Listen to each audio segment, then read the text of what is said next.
is up, everyone? Welcome to the livest media tech and pop culture show, in my opinion, in the land. This is MediaScope. We are all things media tech and pop culture. Who am I? I'm Dr. Tachi, of course. And I know you're saying, wait, last time you said you were on hiatus or sabbatical. I am, but I came off of sabbatical because we have an extremely special guest today. How could I not? Of course, I would have come back from any vacation or whatever for this. So let's say hey to everybody who's here. And if you're just here for the first time, I welcome you into the fold. Welcome to the MediaScope Massive. What I usually do is I give everybody a big hug because you could be any place else. You probably are working right now and not doing what you're supposed to do, but you're watching me. So a thumbs up for that. So let's get to it. If you've never watched this before, you can watch us now we're 6 o'clock on Instagram, Facebook, YouTube, Twitch, and LinkedIn.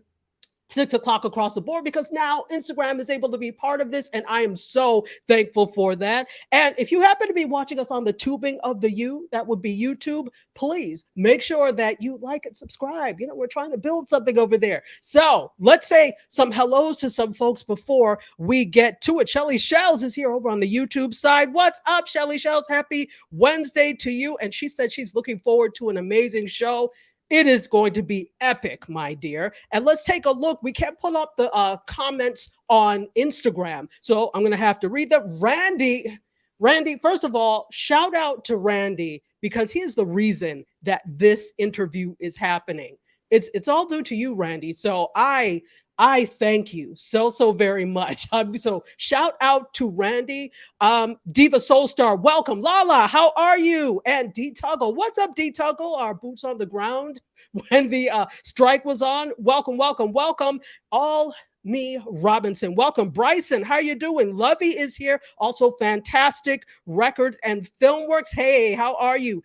DJ Crimson Cookie Soror, how are you? It is good to see you.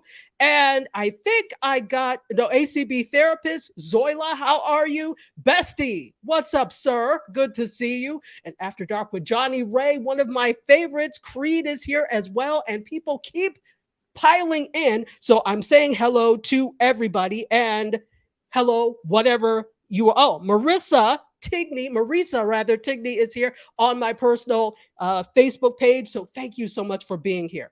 All right, y'all.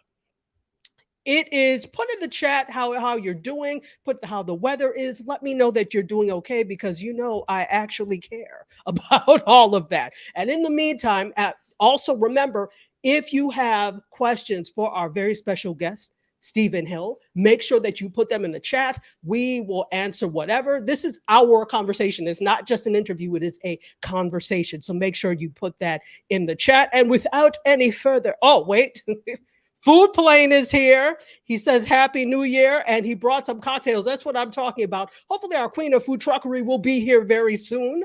I forgot to nudge her to make sure that we have a drink special or a food special for today. So hopefully she'll be here soon. And with that, guess what? How about we get this started? So we're going to bring on our special guest, Stephen Hill, right after this. Here we go.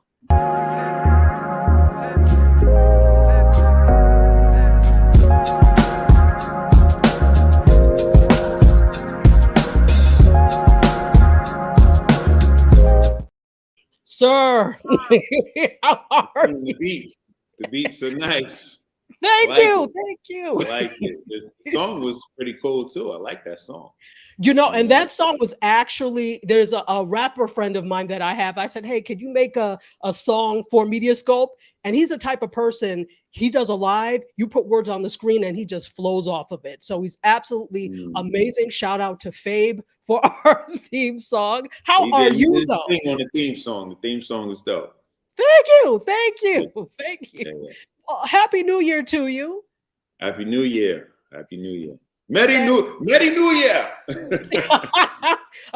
You know what? And you didn't even know that I was African. So, I'm kind of feeling that. Right there. Wow. Wow. Well, it is such a pleasure to have you. As I said, Randy is the reason that we have come together today. And I am so thankful for that. And we have a lot to talk about today. But I do want to mention this first. Today is significant for you. As if you don't, if people who don't know, today is the last airing of Magnum PI. And so it's actually interesting and significant that you are on the show today. So we'll get to that a little bit later, but I want them to start at the beginning. Tell us a little bit about who Stephen Hill is. Okay. Yes, this is significant. Well, let's put it like this: not last airing, last live airing. Right. Last live airing, yes. Last live airing here in the States, but I think we're normally about 6 months behind in other places, and we're an international show, so it'll be still some live airings in other places, but here in the U.S. Tonight is a 2-part series episode. So we got 2 hours of Magnum from 9 till 11, and that'll be wrapping up 5 seasons of Magnum PI. So for all of you that have already tuned in, thank you for watching. And for you that don't know it, you got a whole new show that you can discover and watch on streaming, or you can go buy DVDs or whatever. I still do that, even though I don't plug them in, but I do buy them. But yeah, so check us out. Come check us out. Yeah, thank you for the bigger screen. I'm like, I need some glasses. No, we switch back and forth. We switch back and forth here at MediaScope, but I do have a question. It's all good. I like it. I do. Yeah, you want to go to the beginning. Yeah, I do. So I'm gonna warn you. I like to go in circles. So but that's fine. Let's go to the beginning. The beginning. So, where do we start? Okay, when I was a little wee young lad. No. Basically, I grew up. My parents. My mother was from Durham, North Carolina. My father was from. He's from Birmingham, Alabama originally. They both met in New York City. Had me, and split up shortly after a few years, like about when I was 3. And my mom stayed in Jersey. My dad stayed in New York. So I went back and forth from Inglewood to Harlem, and then from Willingboro to Harlem. Willingboro is in South Jersey, if you guys don't know, exit 5 on the Turnpike, close to Philly. So I've had a dual background, going back and forth my whole life in that way. And then after graduating from Willingboro High School, I went to Hampton University and did the HBCU thing at the real HU, you know what I'm saying? And then look here now. Well, you know what? Actually, it's not the real HU. Because you all are Hampton Institute. I concede we are not the real HU. We are just the best HU. So I'm going to leave it at that. Because we have other people here, I'm going to act right. So go ahead, Stephen, continue.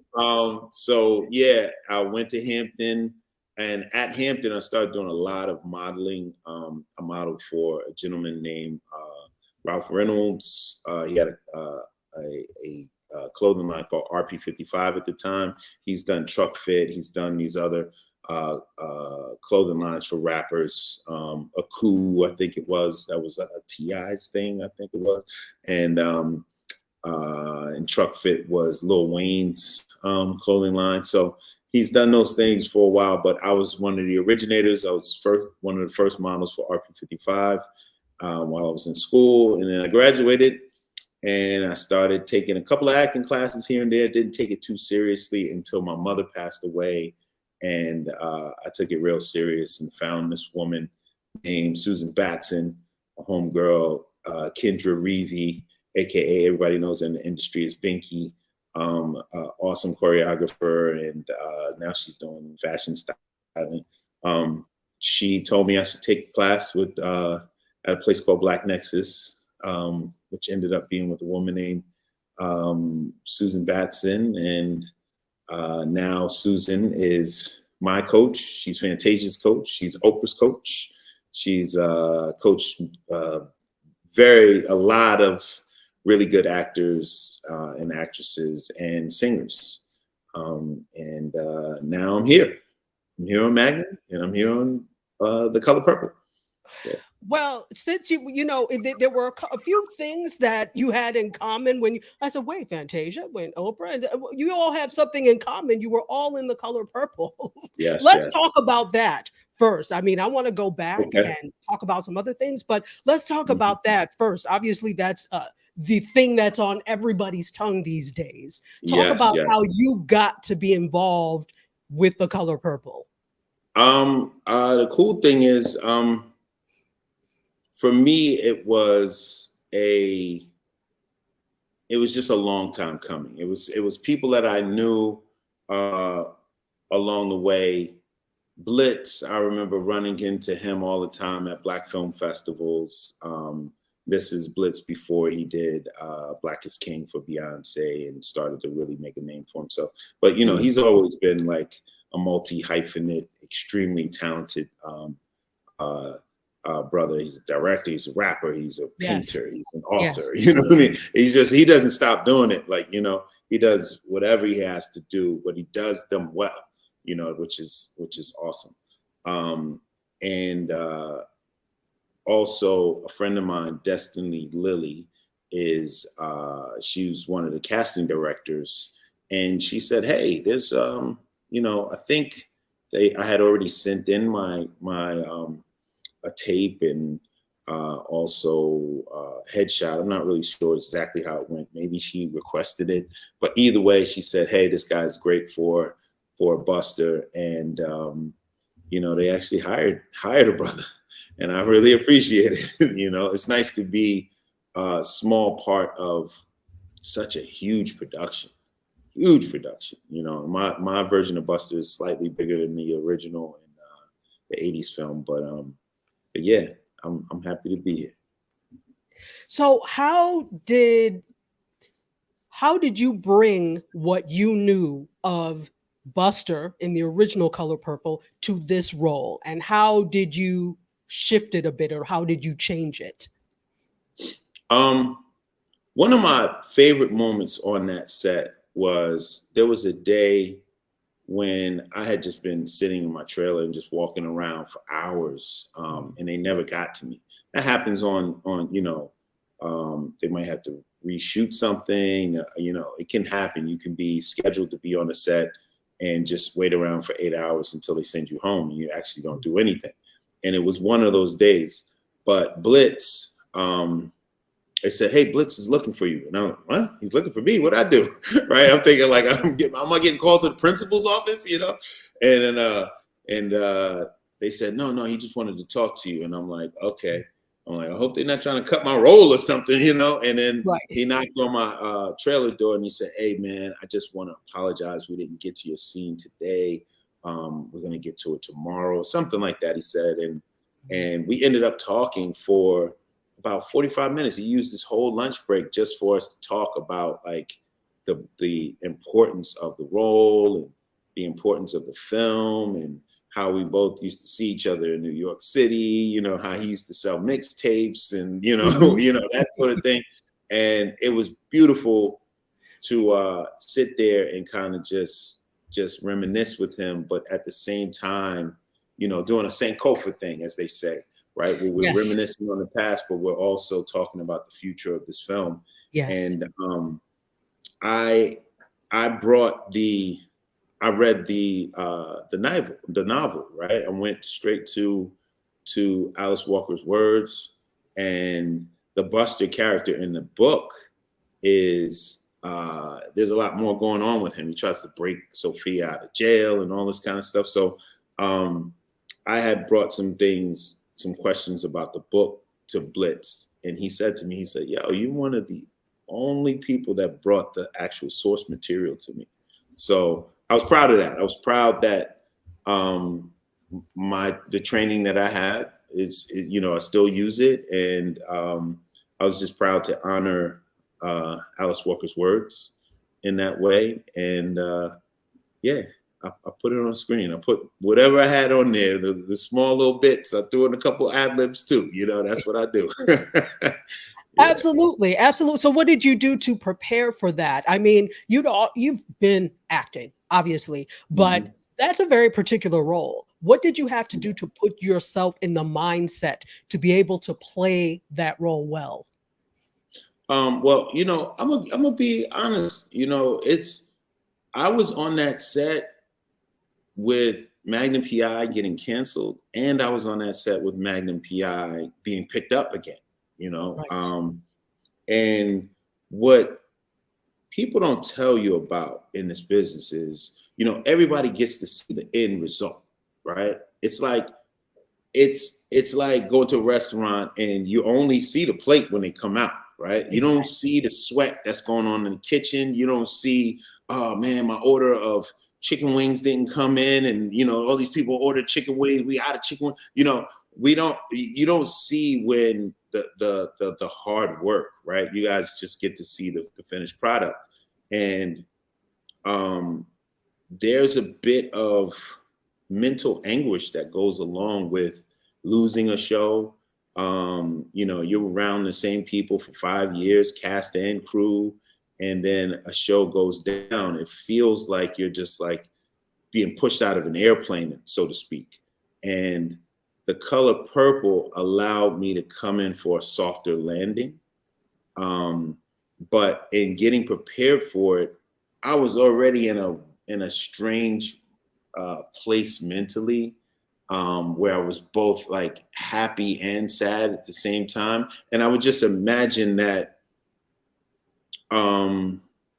that was probably a feeling of an African American at that time, you know, where, you know, I was a prize fighter, so I had money, I had a car, I had nice clothes and that sort of thing.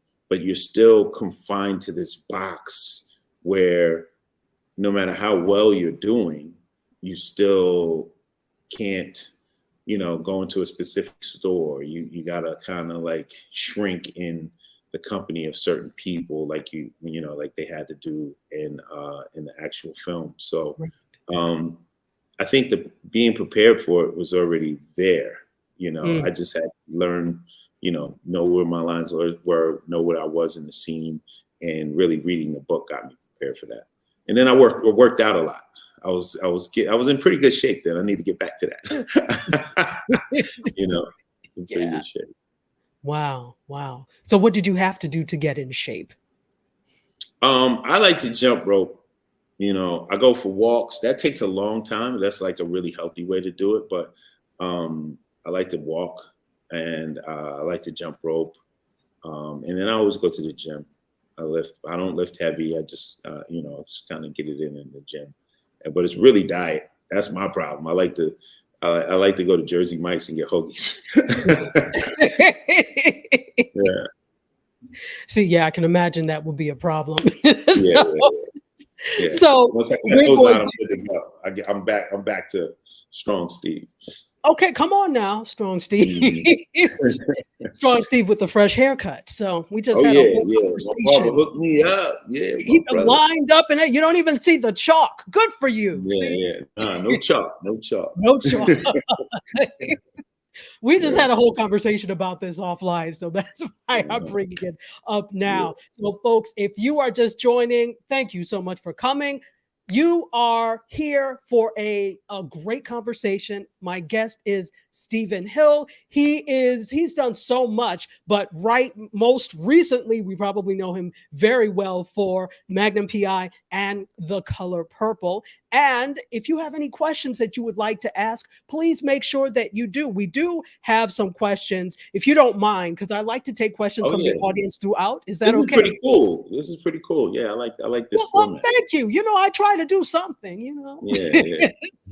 But now you're part of the MediaScope family, so letting you know you have a seat here anytime you want to come back. Awesome. So here we go. Let's see. Well, first of all, what you don't know is that we have a food truck. Is it imaginary? Yes, but it's very real to us. We call it the MediaScope food truck, and we have a special by our queen of food truckery and minister of libation. New Year's special on deck: grilled fish, chicken, and or veggie special. See, there you go. She did it because you were talking about eating healthy. See, no Jersey Mike's. Yeah, I missed out on my. You know, since I didn't go home, I stayed here for the holidays. I didn't get any. I needed some black eyed peas. I needed some collard greens. and I don't eat pork, so I needed some catfish. You know, catfish my allergy, so I eat pork because that's the pork of the sea, right? But I needed some catfish. You know, I forget the reasons why you need those things, but that's the Black tradition on New Year's. You know, don't get me to lying. Maybe somebody in the chat knows exactly. I think the collard greens are for money. The green is for money. Yes. And maybe the black eyed peas are for wisdom or something. Don't get me to lying. Oh, the eyes, so you can see into the future. I don't. You see how I'm making up stuff now? Let me stop. Yeah. You're just making it up. But maybe somebody in the chat knows, and we can put it there. I know we have a bunch of historians here. Let's take some questions. So thank you for that. Let's make a Stephen Lee special, Serena, if we can. Let's do not Stephen Lee, Stephen Hill special, if we can. Stephen Lee? I'm like, Stephen Lee. Okay, so it was an apartment building up the street. My sister used to live in the Bronx in Riverdale, and it was called the Stephen Lee. So I don't know why I was thinking about that, but yeah, that's Stephen Lee, and I don't know.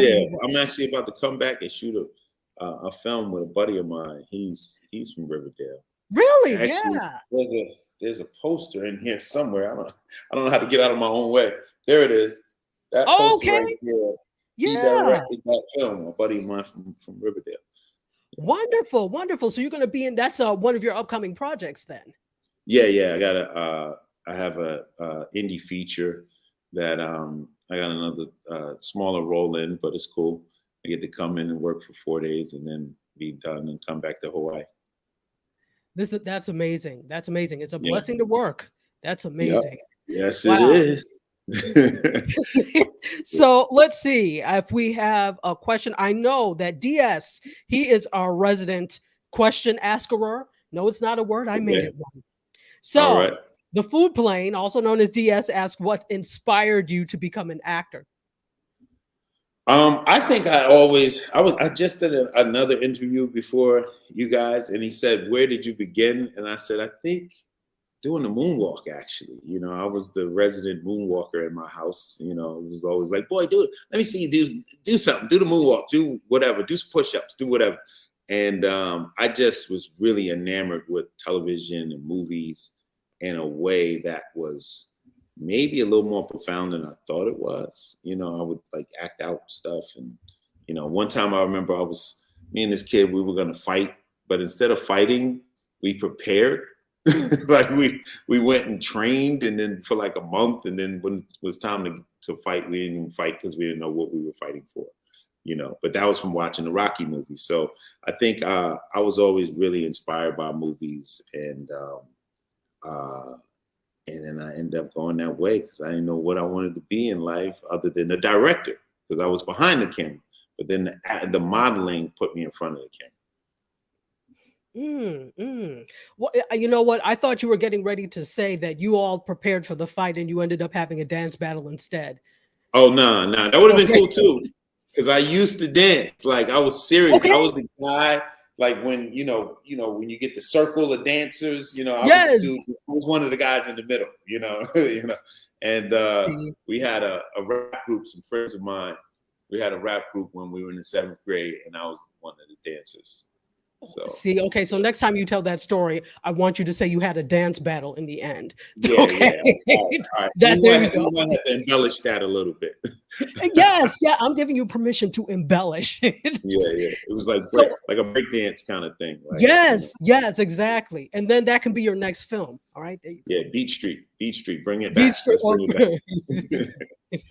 Breaking to Electric Boogaloo, exactly. Yeah. So let's see. I don't know if we have any questions. Lots of people watching over here on Instagram. Let me know if you all have any questions. But we have a bunch of New Yorkers. DJ Crimson Cookie is from New York as well, and she's throwing up the Statue of Liberty. Okay. Let's see. Hold on. Let's go, New York. Let's go, New York. See, you can't take New Yorkers anywhere. You can't be in New York and not have a Yankee hat ready to go at any moment. I know. I'm ashamed. I don't have one, but I need to, expediently you gotta get a Yankee. Don't tell me you don't got a Yankee cap now. Come on now. I'm sorry. I'm too busy repping Howard University. Excuse me. Oh, okay. What Where's my Hampton hat? Oh, goodness, folks. You are in for a treat because we're going to keep going. I'm thanking all of you for being here. So just give me just a second, Stephen. I'm thanking you for being here. Thank you so much. If you are just joining, let me tell you what you're joining into. This is a MediaScope. We are all things media, tech, and pop culture. My name is Tachi, media professor, filmmaker, media content producer, also a journalist, and this is a special episode of MediaScope. We had braked.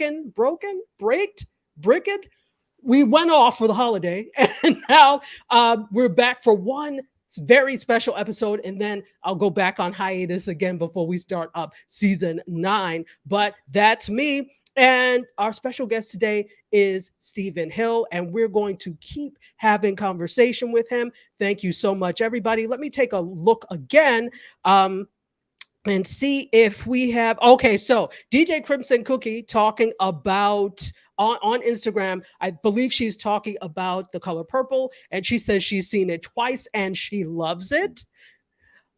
So shout out to you, DJ Kurt. How are you? Welcome. All right, let's put us both back on the screen. And let's see, Chocolate Baby, welcome. DJ SK, thank you for being here. So Instagram, let me know if you have any questions, like put a Q so that I can easily spot it. But you're welcome to keep talking in the chat. That's fine. And Randy, thank you again for coordinating the interview. All right. Yes, so thank you to Randy. Thank you. That's my guy. He's such a good guy. Thank you to him for putting this together. He chased me around for a couple of weeks too. So he put in a little bit of work. So we might have to cut Randy a check. And the thing is, he didn't tell me. He just he said, "Did you go to an HBCU?" I said, "I did." He said, "Okay, I'll tell you why I'm asking later." I said, "Okay." So when all of this came through, he told me. I said, "Wow, this is absolutely amazing." So, I mean, you can't tell me that you can't make good connections and good friendships online, because you absolutely can. We've never met in person. Randy's the man. Randy's super cool, and he's cool with another guy of mine, a homie of mine, Tuffy Questel. And Tuffy, Tuffy has, man, I owe so much to Tuffy, man. He was the guy that would hire us back in the days, like those early like extra roles, or under fives, or no lines, just kind of just being on a set. When you needed that $100 for the day, $200 if you got lucky with a little bit of overtime.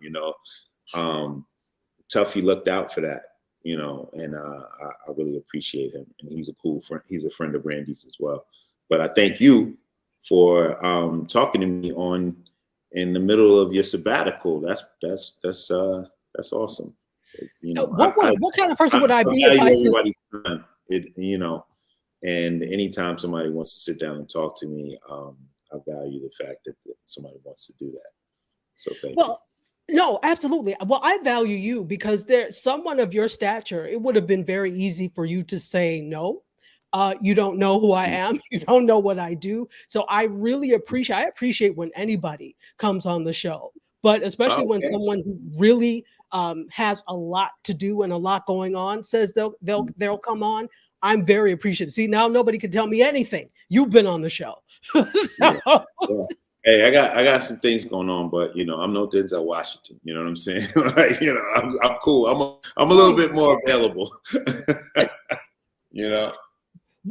Whatever, but you're Denzel in our eyes.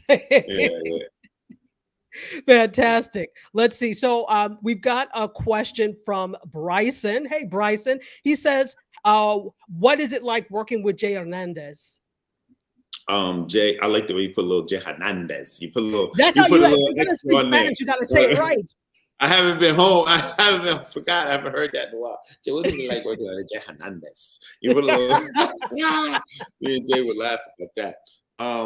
Jay is, first of all, let me tell you, I am eternally grateful for Jay because Magnum was a big break for me. And, I could, if I wanted to really ask my pops for a serious loan, I could have, but I came out here to shoot this pilot, and I didn't have money to move in after we got picked up. I didn't have money to move into one of those expensive high rises that everybody was moving into.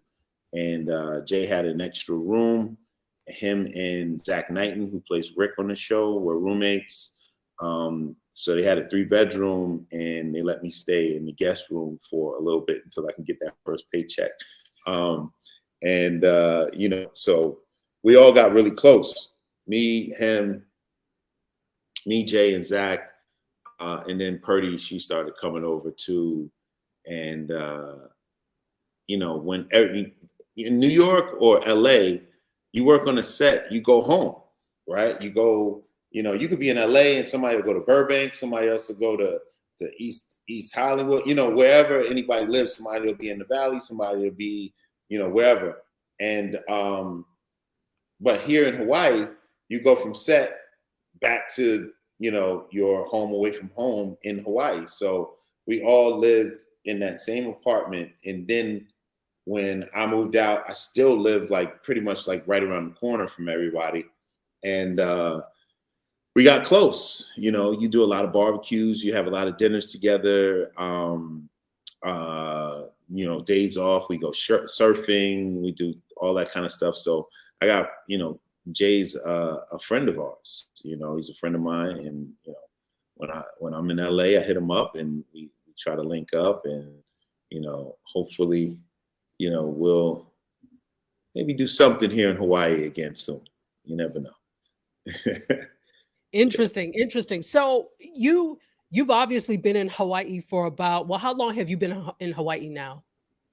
I've been here for 5 years. For 5 years, okay. Over 5 years. It's been 5 seasons, so I guess around 5 years, yeah. Okay. Because I know sometimes seasons and things overlap, so I wasn't sure how long you'd been. Yeah, there. And then we had a big hiatus with the strike too, and I stayed for all of that. So I'm it could be a little over 5 years actually. How was the adjustment to being there, or was there really an adjustment period? I think I was just so excited to be here that it wasn't that hard. The adjustment part is that whenever you have a level up in life, and it took me a long time to level up. I guess it did happen when I went from high school to college. Okay. But whenever you level up in life, it's like certain friends fall off, right? And they fall off not always because you want them to fall off. It's just you get busy, they get busy. Right. And then sometimes it's more intentional. Not everyone is happy for your success, right?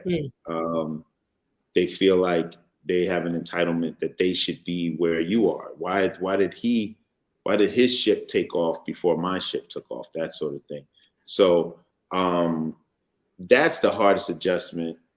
And then the time difference being either 5 or 6 hours, depending on whatever the daylight savings is on the mainland, because we don't have that here.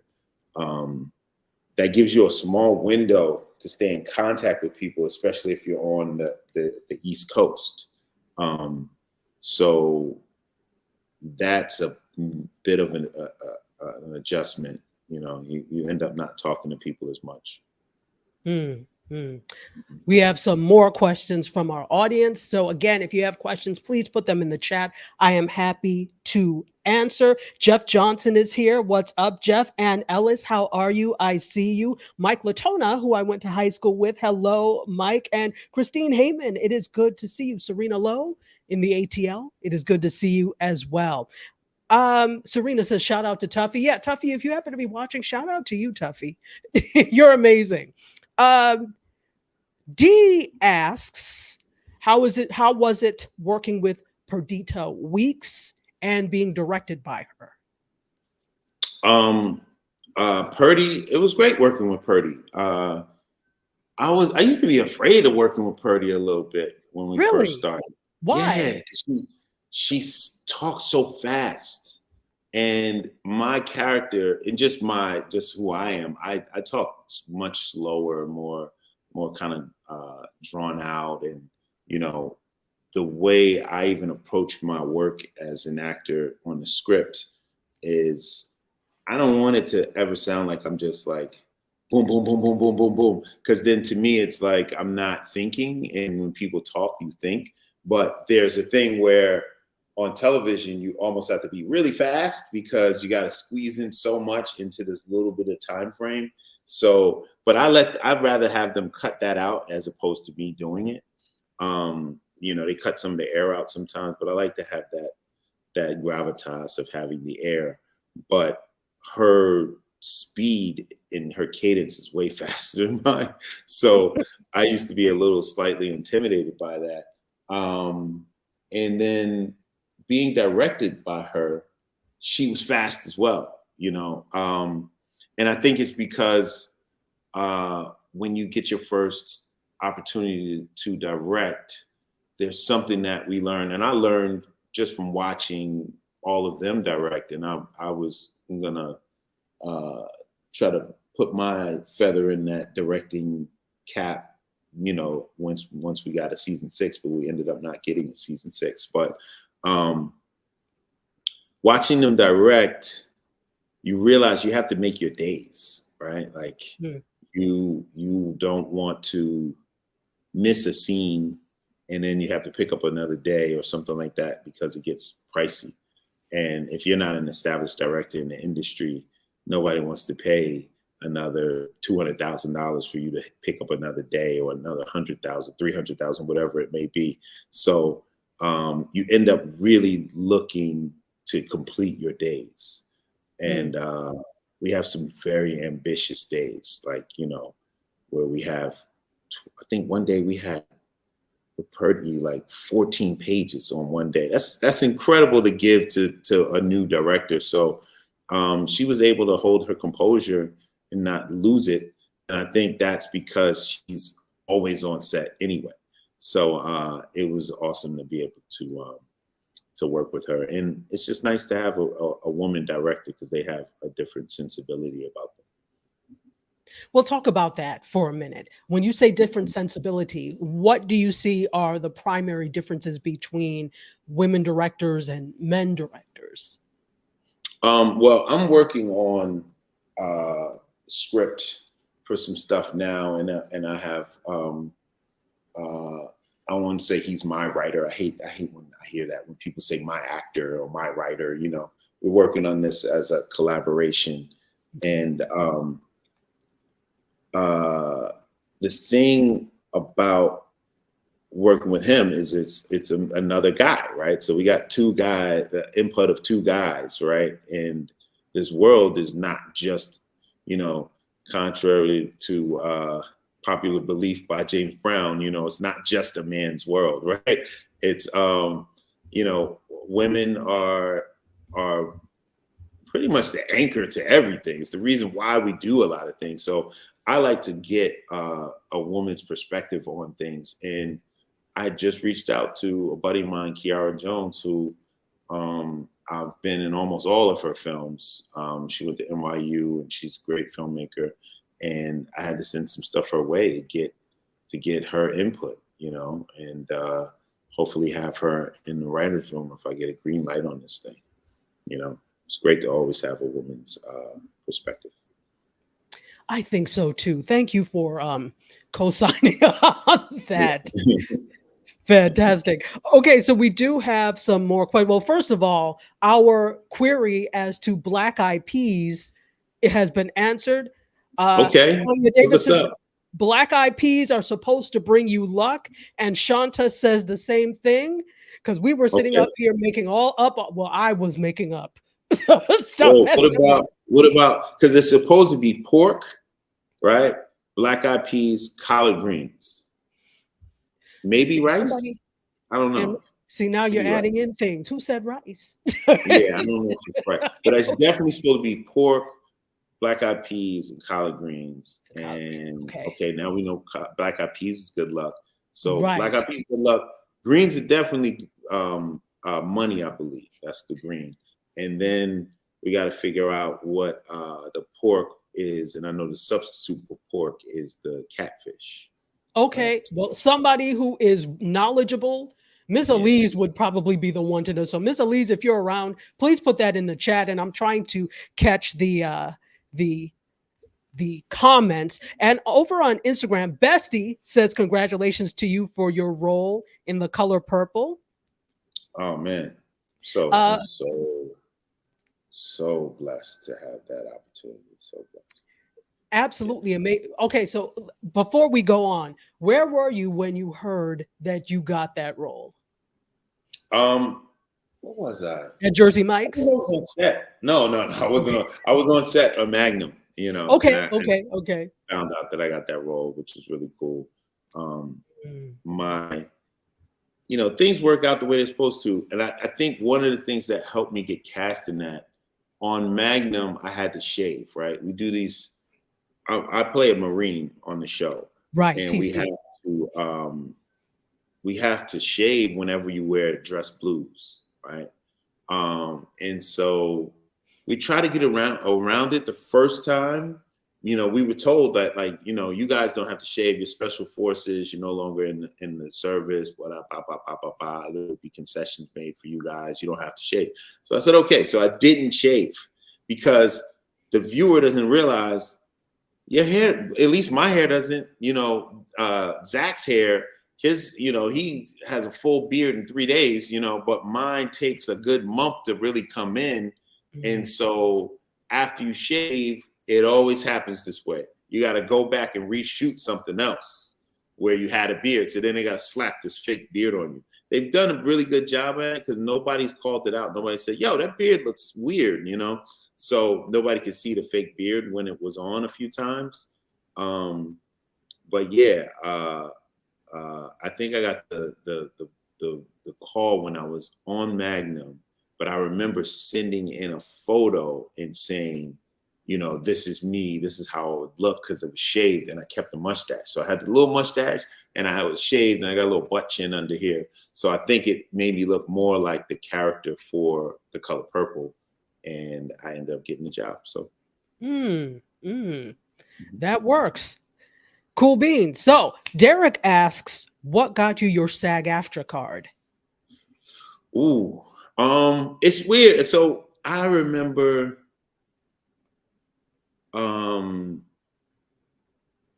one of the times it was Tuffy that it was, I think he got me on this show, Johnny Zero. That was it. It was Johnny Zero, not the cartoon Johnny Bravo. It That's was what I Johnny was Zero. thinking. Okay.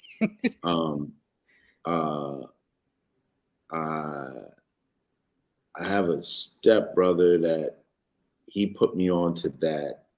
I got one waiver on that. I got a waiver on not Clockers. What's that other Spike Lee movie? 25th Hour. Okay. 25th Hour. I got a Taft Hartley on that. I got a Taft Hartley on Johnny Zero. And then I was doing a play at the time in Mount Vernon with Dana Hubbard called Every Dog Has His Day. And it was the first time I was really a lead in the play. And I wanted to take it so serious. I told the guys, I was like, yo, I can't come and do extra work again tomorrow because I have to be at rehearsal for this play. And I only needed one more waiver. And I could have told him, like, look, I'm not coming to the play, but I felt like, I was like, oh, that would make me a bad actor if I don't go to the play versus get this waiver. And then it took me like 3 years to get into the union after that. I could have been in the union earlier if I had actually gotten that waiver, but it worked out the way it was supposed to. Things always do work out the way they're supposed to. So fantastic. All right, we have this just in. This has become the theme of this thing. So apparently, you were right for the greens being for money. So okay. Greens are for money. The black eyed peas are for luck, and we're still waiting to find out about the pork, I guess. Shanta says another acceptable substitution is cabbage for money. So there we go. Cabbage. That's what, remember, people used to call it cabbage. I don't, but That was a thank you. little Really? slang at one point. Yo, you got the cabbage. But it was also, then cabbage ended up being like a thing where you get like shot in your cabbage, so your head became your cabbage. So I don't know, you know how slang just moves around. Yeah, Yeah. and that must be super regional because I don't remember ever hearing It's a that. New York thing. It's a very New York, the cabbage. Clearly not an upstate New York thing. Okay. Nah, Because I remember hearing that. Wow. yeah. Interesting. All right. So you played Jackie Robinson at one point. Am I correct? Yeah, I did. So the food Yeah. plane has a question. How did you prepare for the role of Jackie Robinson? Um, that was interesting. That was fun, man. That was back when I really felt like I was gonna have these opportunities. When I wouldn't say I'm jaded, but I think I just have a different sense of the reality of the business now. Um, but that was when I thought I was gonna get all this character work and all this stuff. And I remember watching movies with Jackie Robinson. He has this movie that he plays himself in, actually. And I watched a bunch of um, I watched documentary on him. I watched movies on him. I watched interviews, and I did this thing where I would just close my eyes and listen to him to get the cadence of his voice. So, and then I did this other thing where I turned I turned the volume all the way down and just watched him. And in the movie, there's one little scene where it's kind of a wide shot and he's walking up to Ruby Dee, who plays his wife. And I noticed he had pigeon toes. And I was like, oh, that's why he looks like he's walking like with this little like strange gait. And it was the pigeon toes. So between his voice being very high pitched, kind of nasally, like, hi, I'm Jackie Robinson. I want to tell you about the time I played for the Dodgers. It was a great time playing for the Dodgers. I love playing for those guys. And my manager, Branch Rickey, like, he really has this crazy voice. It's almost like the first time I heard it was like hearing Mike Tyson for the first time, right? So it was studying his voice, but then studying his physicality. And I remember I went in for that audition, and I think I did a great audition. And I don't necessarily normally feel like that after an audition, but I remember when I walked in, I heard the director's wife say, look at his feet. Look at his feet. And they saw that I was coming in with the pigeon toe, and I'm not naturally pigeon toed. So that was kind of how I got prepared. And then I was told we were going to shoot this thing. It was a documentary. We were going to shoot it in 2 weeks, and they crunched it and put it into 4 days. And it was probably the most difficult thing I ever did because I'm the only actor in it. And I did 80 pages of monologues, basically. And I honestly, I don't even know how. I still don't know how I did that. I didn't have no idea how I did that. But I thought that was going to prepare me for playing Jackie Robinson later on down the line in like a 42, which ended up being Chadwick Boseman playing that. Because I knew whoever played that role was going to excel, because Jackie Robinson is one of those figures in America where they make everyone will love you from it. Like, he's not a polarizing character. Black community loves him. White community loves him, right? So if you attach yourself to that, I was just saying that to someone the other day. I think that's one of the things that made Angela Bassett's career go from here to here, right, to the stratosphere when she got to play Tina Turner, because Tina Turner is loved by the Black community. And then, she went, instead of just going R&B blues, she went this rock and roll way that made her audience bigger and more international. And Angela Bassett playing that role, catapulted her career further. So I knew whoever played that Jackie Robinson role was going to take them in a great direction. And I played him, but I played him in a small documentary. But we won awards, and it gave me a lot of confidence as an actor. And I do want to talk about some of the awards, because you are an award-winning actor, but you put something out there, and I want to get your take on this. Do you think it's necessary to take on roles that have crossover appeal in order to catapult? I like to play it safe in these auditions. Well, I mean, you don't have to. Honestly, you have to be. I do a lot of these little interviews, and I'm sorry, I didn't mean to say little interviews, because I know what you mean. Yeah, no worries. Everything is important. I hate when people say that to me, because I get that all the time. Oh, I saw you in your little color purple. It's like, hey, look, what I'm saying? But I know you didn't mean little. Go ahead. Yeah. But I do a lot of interviews, and what ends up happening is I'm always like, did I say anything? Did I say something that can get me canceled? Did I say, you know what I mean? Did I say anything controversial? I hope I didn't. I hope I wasn't running my mouth. That sort of thing. Because you got to be careful these days. People want to find a reason to hate you, so I don't want to do that. But I will say, there is such thing as a crossover appeal, and the best places to be is where you get love on both sides of the spectrum. But there are more people outside of the Black community, and I think that is a lesson that I learned in Hawaii, a very valuable one, because I went HBCU, Hampton University. My high school in Jersey was maybe 80% Black. Obviously Hampton is about 95% Black, right? And then I was living in Harlem, and so I'm used to being around Black Meet Blackness, right? All of the Black film festivals I've frequented those. The award-winning is me winning Best Male Actor at American Black Film Festival in 2010, right? And not to interrupt you, I was actually there when you won what? it. That's crazy. I live in the Fort Lauderdale, Miami area, and I usually am at ABFF every year. In fact, that year, I think I was actually reporting on ABFF, so I remember you winning. Wow, me and Emiyatsi Coronel. Yes, I was there. Yeah, and then her career took off, and I was still trying to do short films, for like 3-4 years after that. But everything is experience. Go on. Yeah, it is. I mean, all these films I did, I'll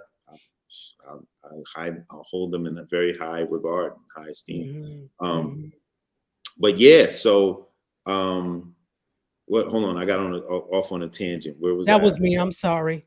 No, it's all right. It's all right.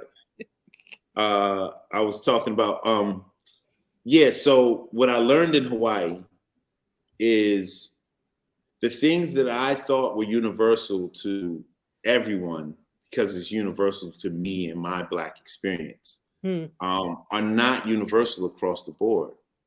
And I think this conversation that is being had in regards to pay disparities, I want to be careful about how I say this, because one should be careful about how they say this thing. It's not something to just kind of blurt out there, because what will happen is you can galvanize a community into thinking that it's one way when it's actually not that way. And I started looking at numbers for the first time on this show, because numbers depend on whether your show gets canceled or doesn't get canceled, right? And just put it like this: if something is extremely popular in the Black community, that does not mean that those numbers are high. I'm not saying no names, because I would work on whatever I need to work on to further my career and to help me amass, my savings for my family, my future family, so not to frown upon anything, if you're lucky to be in a network show primetime like Magnum PI is. And the trade-off a lot of times is those shows aren't always held as like an award-winning kind of show. It's more of more like a break from reality kind of thing, where Magnum PI becomes a show that people can just enjoy and escape reality, right? It's not it's more like reading the comics instead of reading the editorial. You know what I mean? So we have a good time over here, and as it should be that way. You know, people get to escape to the island, so on and so forth. But a lot of shows that might get more acclaim, that doesn't mean everybody's watching those shows. Right. You see what I'm saying? But Absolutely. You might think that because your conversation in the Black community is everybody's talking about a certain show. Right. And then you look at the numbers and you're like, wait a minute, I thought everybody was watching this show. And then you ask the white community, they're like, nah, what are you talking about? They may not even know it exists. I've met more people here in Hawaii that have never seen Coming to America than I would have ever thought. Now it's to the point where if I talk to somebody and they saw Coming to America, I'm surprised they saw it. Really? Yes. Wow. And that's how crazy, you know, there's a big world out there, and it is not all Black.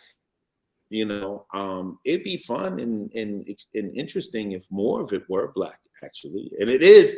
We're not a minority, but in the scope of things, in terms of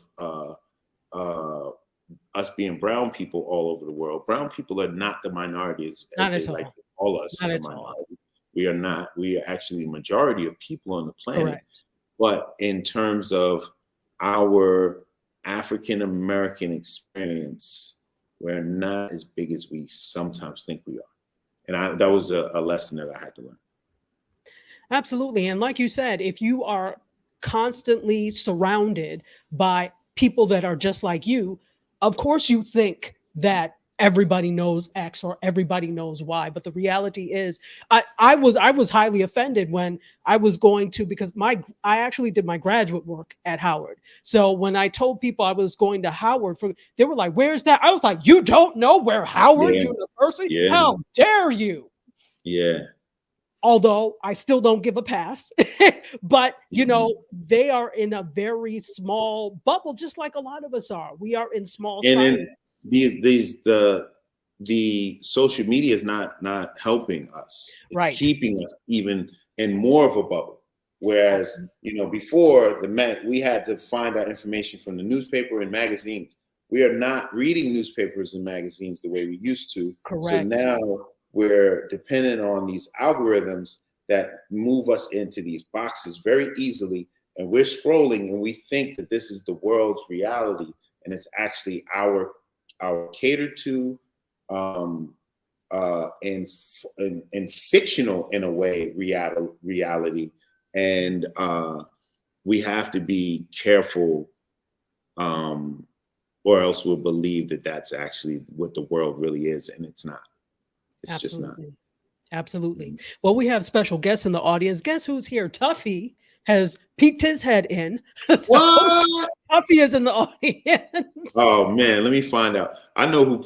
You know, I know Randy put Tuffy up to it. Randy probably hit him up like, "Yo, Stephen Hill showing you some love on this show." Yeah, listen, tough man. We love you, man. I love you, man. I don't know if you tuned in earlier. I just brought it back to the days of being on like Johnny Zero, and that was my second Taft-Hartley, and the one before that was on the first one I got was on 25th Hour, you know. And I remember those days, man. You were the one that made those kind of things happen. I'm really glad though. We were both against each other for something. It was me, you, and Rolando Boyce. We were all about to get. They were trying to see who was going to be in that R. Kelly trapped in a closet, right? Who was going to be the preacher role in that joint? And I'm glad I didn't get that. But Rolando Boyce got it though, and he's a cool dude, man. I met him the last time I was in last summer when I was in LA, and I love The Chi. I love The Chi. And if anybody doesn't watch The Chi, you should watch The Chi. That's what I want to start doing. I want to start promoting stuff that is not me, that's not mine. And that's the only power that we actually have in the industry, and we don't exercise it. We don't decide whether these movies get made. Typically, we typically can't hire somebody unless we're like a toughie. And we're not in that position. If we're an actor, we're not in a position to hire our friends and put them in the movie. You know, even somebody as big as Eddie Murphy, you know, I guess he could put Arsenio in a movie, and he could put his other guy, Sweets. You know, the guy that plays Sweets and we hooked him up a few times. But you know, it's really hard for us to exercise any power in this industry. So the small power that we have, we don't exercise it because we don't promote each other. We only promote ourselves, and it's just so lazy and boring. You know, if I have all these Magnum fans, and I know that I got dope friends that are actors, why wouldn't I say, yo, go see their stuff? Absolutely. And now they have an audience. But instead, what we want to do is we want to do the foolish thing of, you can't sit at my table, right? It's lunchroom politics, I call it. You can't sit at my table, and then at that table, they're playing musical chairs, a vicious game of musical chairs, like boom, like pushing each other out of the way. So it's just like this ugly thing that we got going on. We won't even follow each other on Instagram, you know? And we don't own Instagram. All them followers, if tomorrow Instagram said, you know what, we shutting down, or Elon Musk comes and buys it and says, you know what, everybody has 0 followers again. And that's what it would be. But like, you know, we have this opportunity to say, hey, Steve Mills in Magnum PI, check him out. Or he's in The Color Purple, check him out, you know. And the people that do it are the fans and your family, but the actors that have a somewhat of a following, they don't do that. And it's corny. It's corny. I'm gonna tell y'all, I'm gonna be honest with your viewers. A lot of these actors are cornballs. And I'm just gonna be straight up. Like, they're selfish, they're cornballs, they're not team players. You tell they never played no sports in high school. And even though I wasn't really a super sports guy either, but you know, they're really not as cool as y'all think they are. They're not. And you can tell by their pages. Just look at their page. Look at their page. If their page was a magazine, would you want to read it? Excellent point. Excellent point. What up, Tuffy? you see Tuffy. What that dude, man. Tuffy is absolutely amazing. Thank you for stopping in, Tuffy. So we are out of. I could talk to you all day, honestly. I mean, I normally play it real safe because you know people can take stuff out of context, and you know somebody will take a clip. Somebody will be like, "These actors are corny," and that'll be the clip. You know what I mean? No, exactly. You know, I know. It's like you got to just play nice all the time. But you know, I just gave y'all a gem. No. But you're real, and I think that we all appreciate you being honest, straightforward, and real with us. Nobody wants the sugar-coated rubbish that is often spewed out. So we really appreciate this. I appreciate this for the viewers. Before we, because I could talk to you all day, but I want to respect your time. I do want to get out a few of the comments from Instagram. Evolving Always is here. How are you? She says she loves your attitude. Meek Styles, what's up, Meek? Loves the sweatshirt, and she wanted one, but it was sold out. No, it's online. I got it online. Is it online now? Okay. Yeah, I got it not too long ago. It's not sold out. You can get it. You can get it online. Perfect. I got the whole sweatsuit, and I got it on with cowboy boots. Can you believe I wore a sweatsuit with cowboy boots today? Listen, Listen, if nothing else, you showed that you support. If Steven Hill before ye, who be against you? Her name was Meek Styles, so I want to. She's probably a stylist. It's not. She is. It's not the cinched bottom. It's the straight down bottom, so it kind of works. Yes. Yeah. Okay. No. But you look amazing, and the haircut, like I said, fire. There you go. Also, let's see. We have. People are still talking about the spinach and the broccoli and the cabbage. They're looking out for us in these meetings. Definitely. We got to know what the pork is. The pork and the catfish. Let's see. Arlesia May says black eyed peas resembling coins signify potential monetary windfall. Greens, collards, mustard, or turnip greens, and cabbage represent the green of dollar bills, promising you a financial. Nobody seems to know what pork is, and if maybe I'm just missing it. Let's see. She also says pork, whether used to flavor the Hoppin' John or greens, symbolizes forward motion or advancement in the upcoming year. Hoppin' John, whoever that is, that's a black historian right there. That's Arlesia Mays. That is a whole nother century. Black people don't eat Hoppin' John no more. Exactly. Hoppin' John. Boy, go there and fix me up some of that. John. Wow. Rustle me up some of that Hoppin' John. Exactly. That's like those are things you only hear in the movies. Okay, so it's real. You must put molasses in Hoppin' John. Not molasses. Molasses. Oh goodness. Elisa Seeley is also here, and Invisible Bob, Johnny Red Butterfly. Hello, Soror. How are you? One nice girl is from Harlem as well, and she's sending you greetings. I'm looking for from the east side, $11.99. What up? $11.99. Yeah. Not the price either. No, not the price. Not Gina, the price. But we did have a lot of 5411s back in the days. That was the price at the SNS parties. We had SNS used to do parties at our rec center. $11.99 used to give out 5411s to the first 100 girls. Wow, I don't even know what that is, but it sounds delightful. 5411s are the Reebok classics that the girls. Oh, wait, they gave them out? They came out to $54.11.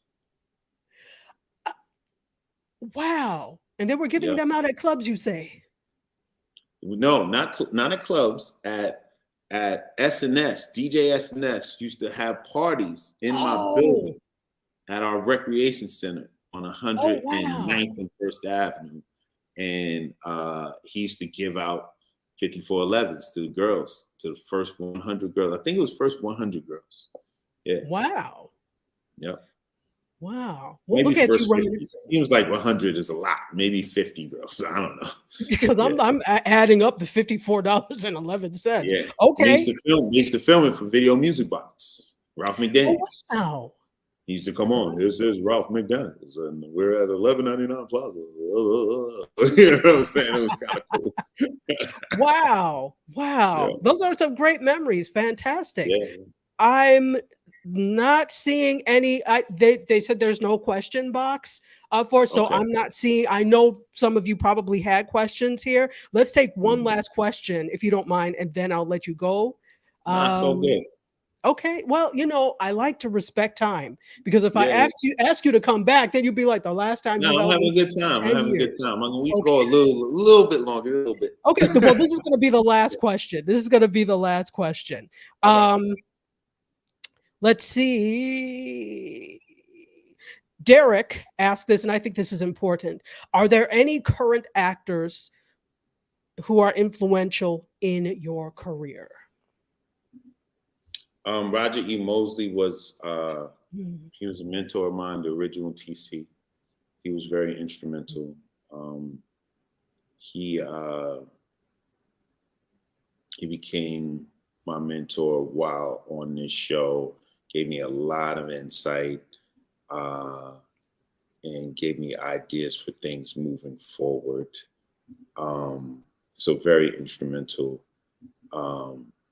And I would say they're just friends of mine that, when we see each other moving forward, it makes me keep going, you know, because this, you know, yeah, like again, like I said in the very beginning, you guys see the end product. You don't see all the hard work and the rejection. So when you're having a downtime and I turn on Invasion and I see Nidra McClyde and damn it, what's Nidra's last name? She just got married. Oh, sorry, Nidra. I forget the new last name. But Nidra is an incredible actress, and I get to see her. She makes me keep going. When I talk to a buddy of mine, Jamie Lincoln Smith, and he tells me that he won another award doing another audio award by doing these audio books that he's been doing, or that he's doing a vocal coaching, or he's doing a short, or he's doing a web series, or whatever he got going on. I'm proud of that brother. Both me and Nidra and him, we did a play at the Billie Holiday for Jackie Alexander years ago, and that was how we all met. You know, actually, I didn't meet Nidra there, but I met Jamie there, and they're like really close friends of mine. Jessica Francis Dukes is another incredible actress that I'm just glad to know as a friend. And there's a few times when I felt I was having some imposter syndrome moments here on Magnum PI, and I talked to her, and she encouraged me and said, "Brother, you're incredible, and keep going. And I'm proud of you, you know, and you need those moments, and you don't, you know, people think that you're just fine and that you're perfect and you're ready for the world. And maybe Denzel Washington is that way. I would assume that he's like a Jedi of actors, you know, but, you know, sometimes we don't believe in ourselves, and it's seeing our other friends that are killing it out there. It's great to see, you know, and we all need that pep talk. You know, when I was on the set of The Color Purple, I remember having a conversation with Fantasia, and I was able to give her a pep talk in the moment. And it wasn't about me. It was, we have the same coach, Susan Batson, and I was speaking Susan's words were just coming out of my mouth to her, you know. So it wasn't about, you know, something that I had to give to her. It was just like, yo, this is your moment, you know what I mean? And I'm just glad that I was able to be the person to deliver that message.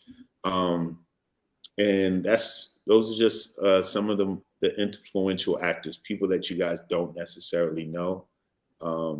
My cast on Magnum, and just, you know, Zach Knighton, people like that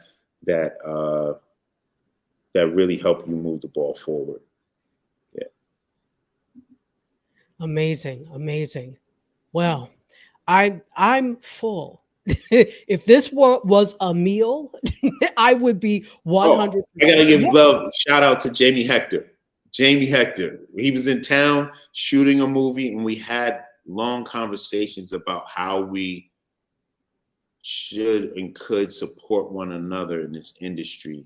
And he brought Little Rel out, and Little Rel came to my birthday dinner, and you know, it was nice to have, you know, those brothers there. And what people don't know is I miss my people here, and those little moments mean way more to me than they do to them, because they go back to New York or LA, where, you know, it's just like, oh, where we going for the weekend? Oh, we go to Jamie Foxx's house, he having a party, you know, that sort of thing. Yeah. I don't have that here. I'm going to the beach, you know what I'm saying, to just chill or whatever, and have some poke or whatever. But so shout out to Jamie Hector. Thank you, brother. It really meant a lot. We got to hang out, and I found a dope breakfast spot that he used to love anyway. So you know, he couldn't get rid of me. He was like, yo, I came to this joint like 3 more times without you. Wow. So, yeah. But anyway, you need a food show. You need a food show. I do. Something to think about. Wow. This was absolutely amazing. I I want to put up your Instagram, and hopefully this is right because somebody asked what your Instagram is. So let's see. I think this is right. Is this correct? Stephen Hill ACTS on Instagram. Yep, it's the same thing on Twitter, X, whatever you want to call it. Same thing. Same thing. And again, if you look at my IG, you know, I may not have many followers. I think it's IG. I think I'm like shadow banned or something.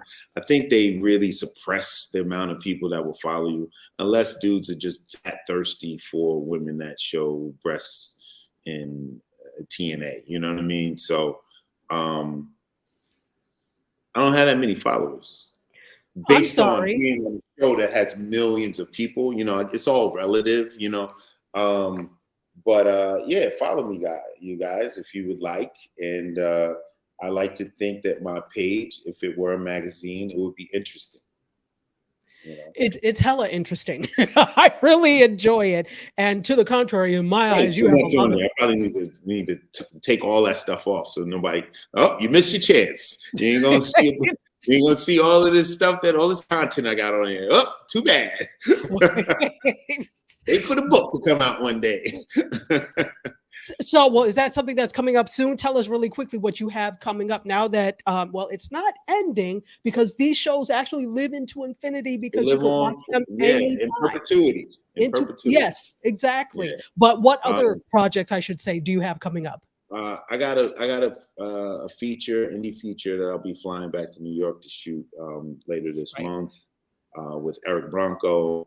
That's another guy that is a huge inspiration to me. We've started the game together, and now he's killing it, you know, winning Sundance 2 years in a row and all kinds of stuff, you know, but it's great to go back and work with him. And I've been working on a show. I can't say much about, and I'm just really hoping to get a green light on it. If not, I'll be heartbroken for a few days and then, you know, move on. But I'm hoping that we get a green light on this thing. Wow. Absolutely amazing. Thank you so much. Again, it is not lost on me that you could be anywhere else and you chose to come on MediaScope and grace all of us with your presence. So thank you. Thank you very much. Thank you. It's great that I could have such a great candid conversation with you right before this finale of Magnum that comes on tonight. So please tune in.